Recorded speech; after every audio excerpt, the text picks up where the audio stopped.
Hi, GOPO babies. Welcome back. We're going to finish up chapter 8 today, talking about sections 3 and 4. Sorry you can't see this beautiful mug of mine. It just is the screen is giant. I don't know, almost takes up the whole screen. It's weird.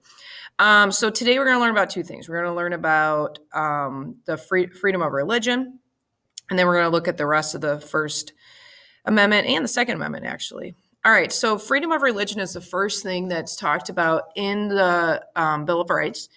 It's protecting our religious freedoms in two different ways. One is with the Establishment Clause, which basically says that the government cannot establish a certain religion. It protects them from requiring citizens to join a specific religion. We're one of the few countries that doesn't have an official religion for the country. Like the UK, theirs is the Anglican Church, Russia's the Russian Orthodox Church, Mexico is the Catholic Church. Ours said join and do whatever you want. Okay, we can't, and they refuse to do anything where it looks like they're favoring one religion over another. The Free Exercise Clause, part of the freedom of religion section of the First Amendment, says that you have the right to exercise and express your religious beliefs freely. But of course, there are some issues with these. And just like anything, there's so many gray areas. It's like, but what if this, or what if that, or what if this? And usually it's up to the courts to interpret this.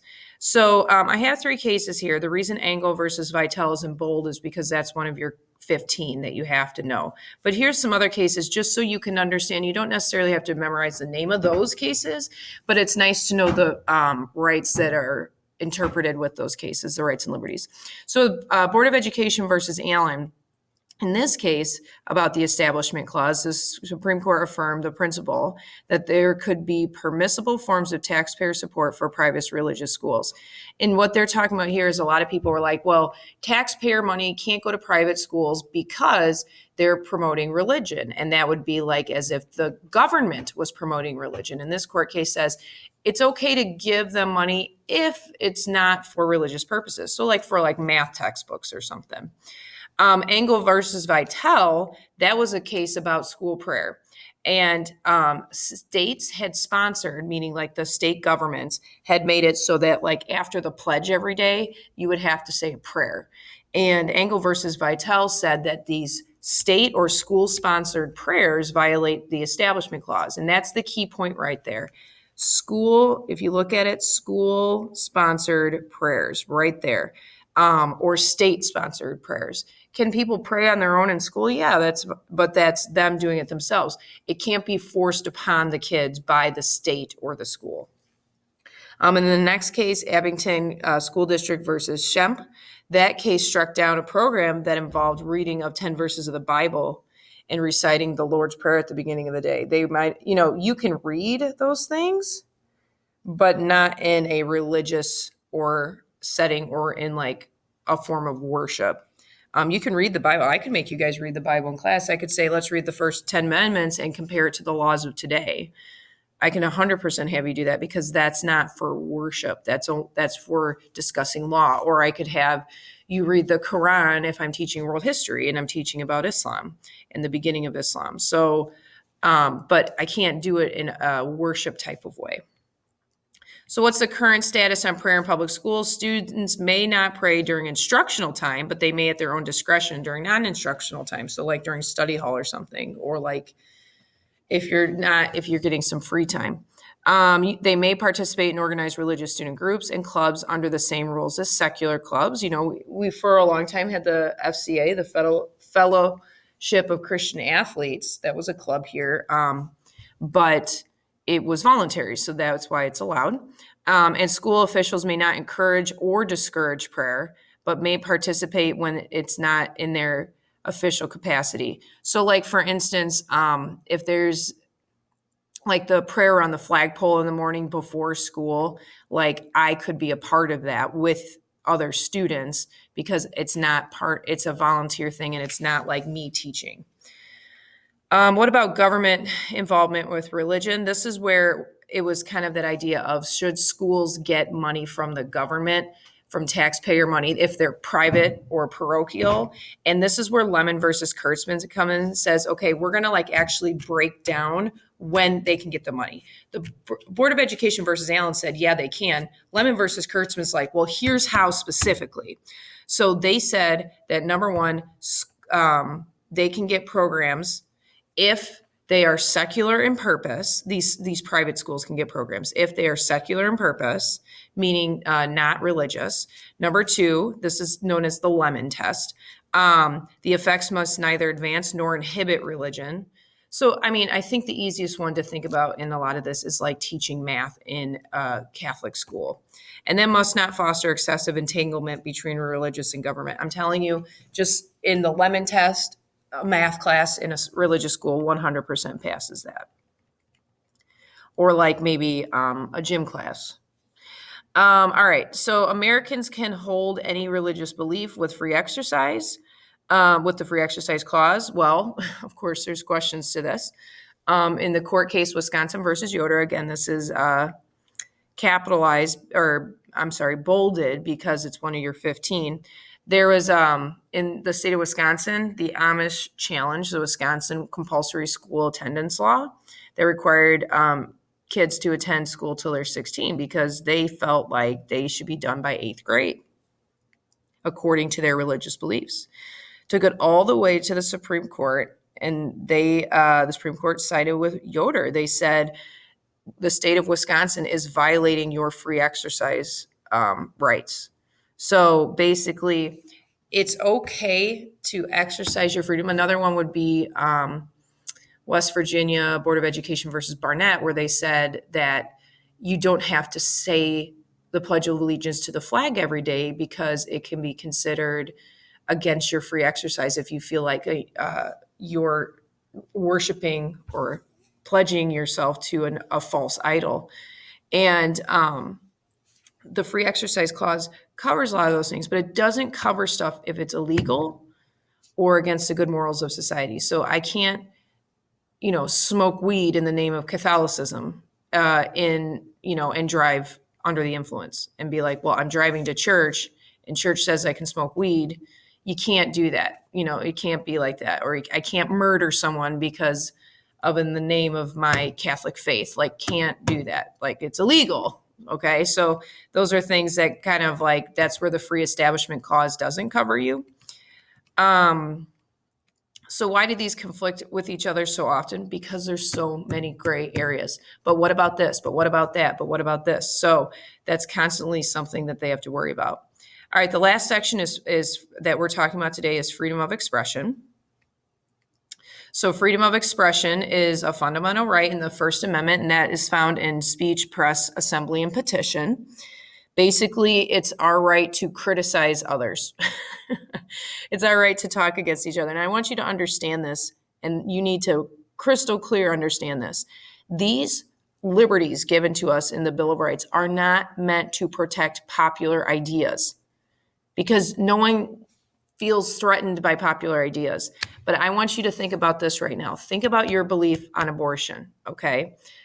I guarantee you, someone to the left of you probably has the exact opposite belief. And when they start talking about their beliefs on abortion, you are wildly offended. But they have the right to do it. Just like you have the right to say your beliefs, and that person might think you're offensive. That's the whole point of freedom of expression. It's to protect offensive things that might make us uncomfortable, but they are 100% constitutional. But every now and then there's the question, well, what about this situation? Very much gray areas. So here's a couple we're going to look at. All right. So how can the government, what about if there's a national security problem and you have people constantly like trying to undermine the government? In times of war, there's been rules where political expression has been suppressed. Is it constitutional what the government's doing like they did with the Sedition and Espionage Act of 1917? No, it's not.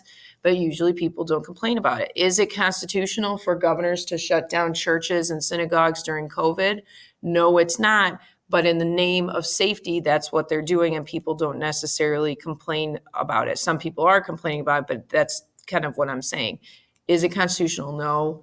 but that's the excuse they use. Well, it's for your safety, it's for national security, stuff like that. Now, in the case Schenck versus the United States, he was printing and distributing anti-war leaflets, encouraging people not to comply with the military draft. Now, basically, they said it was allowed, but from speech from now on, if it does present a clear and present danger, it is unconstitutional. It is not protected by the First Amendment. So, a clear and present danger is you say something and immediately there's violence. And a great example of that, well, not great, that's terrible. A strong example of that is yelling bomb on an airplane or fire in a theater. That's you are not protected by the First Amendment because it causes an immediate danger. So clear and present, any type of speech that causes clear and present danger is unconstitutional. What about press? Well, a lot of countries have this thing called prior restraint, where the government can look at, like China does this all the time, the government looks what's put in the newspaper or in press at all, any type of press. And if they don't like it, they can stop it from being published. I'll give you a great example of this. With the vice presidential debate between Harris and Mike Pence, when Mike Pence was ripping on China, China refused to air that part. They cut out that section of the vice presidential debate. That's prior restraint. We really don't have that in the United States. The only time we would have that in the United States if it was like something that was going to cause danger to a person or to the country itself. So they tried to use that rationale with New York Times versus the United States, where the New York Times and Washington Post was publishing classified documents known as the Pentagon Papers that were like documents that like basically showed that the government lied during the Vietnam War. And the Supreme Court's like, no, they are protected. The press is allowed to do this. You can't use prior restraint in this situation. Another type of speech that there is symbolic speech. Symbolic speech is any type of image, sign, symbols, waving at someone, thumbs up, that kind of stuff. Well, this happened in the court case Tinker versus Des Moines, which is another one of your 15. These two kids wore black armbands in school to protest the Vietnam War. That's symbolic speech. Administrators removed the kids from school, and they took it to court and said, my rights of freedom of expression are violated. And this court sided with the students. They do have the right to do this because it wasn't something that was causing disruption in the school. There are some other restrictions on freedom of speech, which is defamation of character. You can't defame someone, and it's not illegal to do it, but you can be sued for this. So like libel is written defamation of character, and slander is spoken defamation of character. And we've seen this lots of times. And to win cases, you really have to prove that it's definitely untrue and that it's happening. We saw this in the court case of New York Times versus Sullivan, where an official in a Montgomery area in Alabama won $500,000 against the New York Times for a advertisement that the newspaper published that made the state, a school in Alabama, look bad. And they basically said there wasn't proof of this, and it hurt the school. If you know anything about the story of Nick Sandmann, the kid who wore the MAGA hat at the demonstrations where the Native American protester was beating the drum, and they showed that picture with him. You can look it up. Nick Sandmann, Mann. He won like $250 million for defamation of character because they said that he was going up to these Native Americans and mocking him, and then the age of the camera phone came out and proved his innocence. What about hate speech? Is that protected? Well, hate speech, a speech that has no other purpose but to express hatred towards a group. Hate speech ordinances prohibit certain type of symbolic speech like burning crosses or Nike. Oh, that's terrible. Nazi swastikas. But they've also been overturned in court because even though hate speech is offensive, it's still constitutional. What about other things? What about pornography? That's another, images that are depicting sexual activity in an offensive manner. The court protects it. They basically say, there in Roth versus United States, they said there has to be a standard for obscenities. So like you can only take it so far, and they were very vague about it. But Miller versus California, they're like, okay, here's the test. So it's kind of like the Lemon case and the Board of Education versus Allen. They said, okay, schools can have that, but they were vague. If you're a private school, you can have taxpayer money, but super vague. And then they had the Lemon test later that says, okay, here's something more specific. It's the same situation with Roth and Miller. So in the Miller case, they said there has to be three criteria must be met for the material to be considered obscene. It has to be patently offensive, utterly without redeeming social value, and contemporary community standard. Oh my gosh, is that vague too? Yes. But I mean, at least it's a little bit more concrete. I don't know. All right, what about regulating the internet? It's difficult to do that for online material, and the court struck down any type of thing to do this. They said restrictions are too vague and too restrictive. You can't really regulate what's on the internet. So it's pretty much free reign unless it's child pornography on the internet. That is not protected by the Constitution because it's illegal. What about regulating time, place, and manner? First Amendment grants special protection to free speech in public.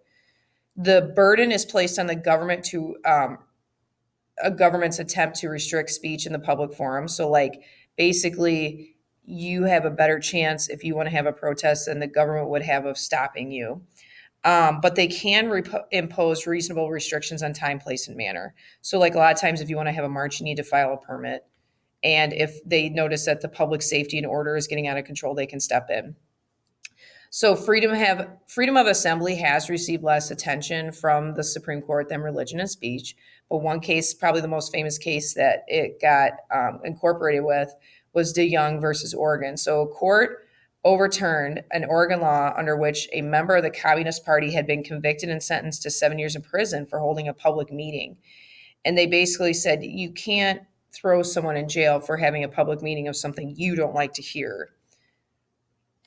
All right, let's talk about the Second Amendment last. Okay. This is, of course, a very highly charged topic. The meaning really was never defined until recently, the right to bear arms. So in 2008, in District of Columbia versus Heller, it said they could not ban handgun ownership in D.C. Okay. But then the big one, and this was for the people that are pro-gun, was McDonald versus Chicago. This is an incorporation case. The court said, this is selective incorporation, which I taught you in the first section of Chapter 8. The court said they select the Second Amendment right of owning or to bear arms to be incorporated at the state level. So all states have to allow people to have guns now. So this is where we see the end of the First and the Second Amendment. What do you think about hate speech? I want you to think about that one. Do you think it should be protected? Do you think it shouldn't be? That's up to you. All of these questions, if you're like, well, what's the right answer? And my response will always be, it depends who you ask.